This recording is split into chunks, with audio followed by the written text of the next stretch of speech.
آج ہم بات کریں گے فارمیسی پہ. ناظرین، جدھر کورونا وائرس کی وجہ سے تقریباً پوری دنیا لاک ڈاؤن ہو چکی ہے، تمام بزنسز بند ہو چکے ہیں، وہیں فارمیسیز کے یہ واحد بزنس ہے جو اوپن ہے. اس کے پیش نظر میں نے سوچا کیوں نہ اس پر ویڈیو بنائی جائے تاکہ وہ حضرات جو یہ بزنس کھولنا چاہتے ہیں ان کے لیے یہ مفید کار ثابت ہو سکے. ابھی میں موجود ہوں غوری ٹاؤن فیس 5 یہاں کی فارمیسی پلس میں. ہمارے ساتھ اس فارمیسی کے اونر موجود ہیں. سب سے پہلے آپ کو شکریہ ادا کرتے ہیں، آپ نے قیمتی وقت ہمیں دیا اور اپنے اسٹور پر پرمیشن دی کہ ہم یہ ویڈیو ریکارڈ کر سکیں تاکہ وہ حضرات جو بزنس کھولنا چاہتے ہیں ان کے لیے یہ مفید ثابت ہو سکے. سب سے پہلے یہ بتائیں کہ آپ نے یہ کاروبار کب کھولا تھا؟ جی یہ تقریباً کوئی 5 سال ہو گئے ہیں اس کو. اچھا. اور الحمدللہ بہت اچھا رسپانس ہے. اچھا، 5 سال پہلے. تو آپ نے یہ جو آپ کی شاپ ہے یہ کتنے ایک مرلے پہ ہے؟ یہ تقریباً 2.5 مرلے پہ. اچھا، یہ 2.5 مرلے پہ. تو آپ نے کتنی انویسٹمنٹ کی تھی؟ انویسٹمنٹ تو مختلف ہے کیونکہ شیلفز وغیرہ ہیں، شیشہ ہے اور سب چیزیں میں. تو ڈیکوریشن پہ جو ہے وہ تقریباً 5 لاکھ تک کا ایکسپینس آ گیا تھا. اچھا. اور باقی جو اسٹاک وغیرہ پرچیز کیا گیا تھا وہ تقریباً 25 لاکھ تک کا ہے. اچھا، 25. تو ٹوٹل جو ملا کے یہ تقریباً 30+ تک کی انویسٹمنٹ چلی. اور ہمارے جو دوست ناظرین ان کو اپنی ڈیلی سیل اور بچت کے بارے میں بتانا چاہیں گے. ڈیلی سیل اگر دیکھیں آپ 50,000 کی اگر آپ ٹوٹل سیل کرتے ہیں تو اس میں 10,000 جو ہے وہ آرام سے آپ کا جو ہے پروفٹ مارجن جو ہے نکل آتا ہے. تو پر منتھ کے آپ چیک کریں تو یہ تقریباً راؤنڈ اباؤٹ 3 lakhs بنتے ہیں، جس میں 1 lakh جو ہے شاپ رینٹ ہے، 2 امپلائیز ہیں 15,000 اور 20 سے 25 لاکھ تک جو ہے 25,000 تک جو ہے وہ بجلی کا الیکٹریسٹی بل آ جاتا ہے. ٹھیک ہے. تو 1.5 لاکھ تک جو ہے وہ آرام سے پر منتھ جو ہے وہ پروفٹ نکل آتا ہے. ناظرین دیکھیں، فارمیسی یہ واحد بزنس اگر آپ 30 لاکھ میں، جیسے کہ اس فارمیسی کے اونر انہوں نے بتایا کہ 30 لاکھ میں انہوں نے یہ بزنس سٹارٹ کیا تھا اور وہ بھی 5 سال پہلے.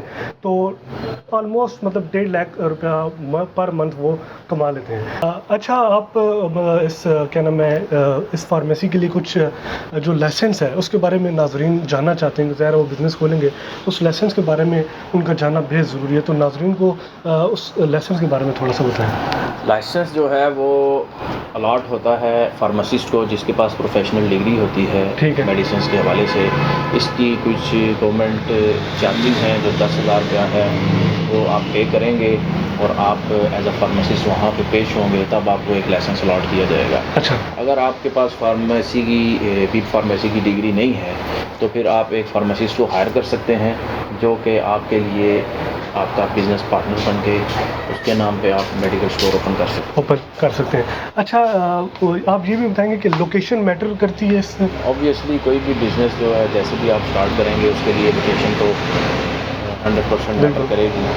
تو زیادہ تر فارمیسیز کی ضرورت وہاں پہ ہے جو ہمارے پوش علاقے ہیں، جو زیادہ آباد نہیں ہیں، وہاں پہ فارمیسیز اور میڈیکل فیسلٹیز کم ہیں. تو میں پریفر کروں گا کہ آپ ان جگہوں پہ جائیں.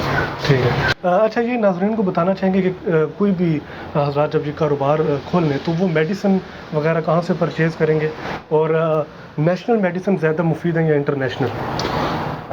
جیسے ہی آپ ایز اے شاپ اوپنر یا انوگریشن سے پہلے آپ اپنی فارمیسی کا بورڈ لگائیں گے تو مختلف کمپنی کے جو بکرز ہیں وہ جو ان کے میڈیکل ریپس ہیں وہ آپ کے پاس وزٹ کرنا شروع کر دیں گے. ٹھیک ہے. وہ آپ کو اپنی میڈیسنس کی ایفیکیسی، اپنی میڈیسنس کی جو خصوصیات ہیں وہ بتائیں گے. پھر اسی والے سے آپ ان کو آرڈر دیا کریں گے تو وہ ویکلی بیسز ہر میڈیسن کمپنی کا آنر آپ کے پاس بکر جو ہے وہ آیا کرے گا اور آپ سے آرڈر لے کے جایا کرے گا. اس طرح آپ کا اسٹاک جو ہے وہ برقرار رہے گا. اور پھر وہ میڈیسن جو ایکسپائر ہو وہ کمپنی کی ذمہ داری ہوتی ہے. ایکسپائری، ڈیمیج، وہ کمپنی کی ساری ذمہ داری ہوتی ہے کہ وہ آپ سے واپس لے لے. ٹھیک ہے. اور یہ بتانا چاہیں گے کہ کم سے کم کتنی مالیت کا ہونا ضروری ہے اس فارمیسی کو کھولنے کے لیے؟ دیکھیں، اس بزنس میں لاس تو کسی صورت میں ہے ہی نہیں. اچھا. ہاں، تو باقی انویسٹمنٹ آپ جتنی بڑی کرتے رہیں گے، جیسے کاسمیٹکس ہے، گروسری ہے، مختلف فوڈ آئٹمز ہیں، وہ بھی فارمیسی کے ساتھ کہیں نہ کہیں آ کے ایڈجسٹ ہو جاتی ہیں. تو جتنی زیادہ انویسٹمنٹ آپ کرتے جائیں گے آپ کا جو ہے بزنس کلاؤڈ جو ہے وہ اتنا بڑا ہوتا جائے گا. ٹھیک ہے. جتنا بزنس کلاؤڈ آپ کا بڑا ہوگا اتنی ہی زیادہ آپ کی انویسٹمنٹ جو ہے سیل بڑھے گی. جتنی زیادہ آپ کی سیل بڑھے گی اتنا ہی آپ کا مارجن جو ہے پروفٹ جو ہے وہ انکریز ہوتا رہے گا. ناظرین، لیگل ریکوائرمنٹس میں جیسے کہ انہوں نے بتایا کہ فارمسٹ کا ہونا بیحد ضروری ہے. اگر آپ نے خود وہ بی فارمیسی کی ڈگری نہیں کی تو آپ کسی فارمسٹ کو ہائر بھی کر سکتے ہیں. دوسری چیز مجھے یہ نظر آتی ہے کہ location matters a lot in the business of this pharmacy. Location بیحد ضروری ہے ناظرین, اور پھر اچھی سروس پرووائڈ کرنا. جب آپ اچھی سروس پرووائڈ کریں گے تو جو آپ کے مسلسل سیلرز ہوں گے وہ آپ سے کنٹیکٹ میں رہیں گے اور ان کو آپ پر اعتماد ہوگا. اچھا ماشاء اللہ, آپ اس ینگ ایج میں آپ نے یہ بزنس کھول لیا, تو آپ کیا کہنا چاہیں گے ہمارے ینگ جو نوجوان ہیں ان کو کیا سبق دینا چاہیں گے, اس بارے میں کیا میسیج دینا چاہیں گے؟ دیکھیں, ہم اگر اسلام کی تاریخ پڑھیں تو مسلمانوں نے بہت بڑے بڑے کام سر انجام دیے ہیں. اگر محمد بن قاسم 17 سال کی عمر میں سندھ فتح کر سکتا ہے, ٹھیک ہے, تو ہم بزنس کیوں نہیں چلا سکتے؟ بالکل. اور جو قومیں ترقی کرتی ہیں, آپ تاریخ اٹھا کے دیکھ لیں, ہمیشہ وہ قومیں ترقی کرتی ہیں جن میں بزرگوں کا تجربہ اور جوانوں کا جوش شامل ہوتا ہے. بالکل ماشاء اللہ. اور رہی بات, کوئی بھی کام آپ اگر شروع کرتے ہیں تو 3 چیزیں چیک کی جاتی ہیں. ایک آپ کا ایکسپیرینس, دوسرا آپ کا ٹیلنٹ, اور تیسرا آپ کا اسپرٹ یا آپ کا جوش. بالکل. اور اگر ان 3 چیزوں کو آپ کمپیئر کریں تو جو جوش ہے, ٹیلنٹ اور ایکسپیرینس دونوں کے اوپر جو ہے وہ بازی لے جاتا ہے. بالکل. ہم دوبارہ آپ کا بہت شکریہ ادا کرتے ہیں کہ آپ نے انتہائی اپنا قیمتی وقت ہمیں دیا, اور پھر اسٹور پر پرمیشن دی کہ ہم ویڈیو ریکارڈ کر سکیں. بیسیکلی یہ ان لوگوں کے لیے بہت ہی مفید کار ثابت ہوگی جو کہ یہ بزنس سٹارٹ کرنا چاہتے ہیں.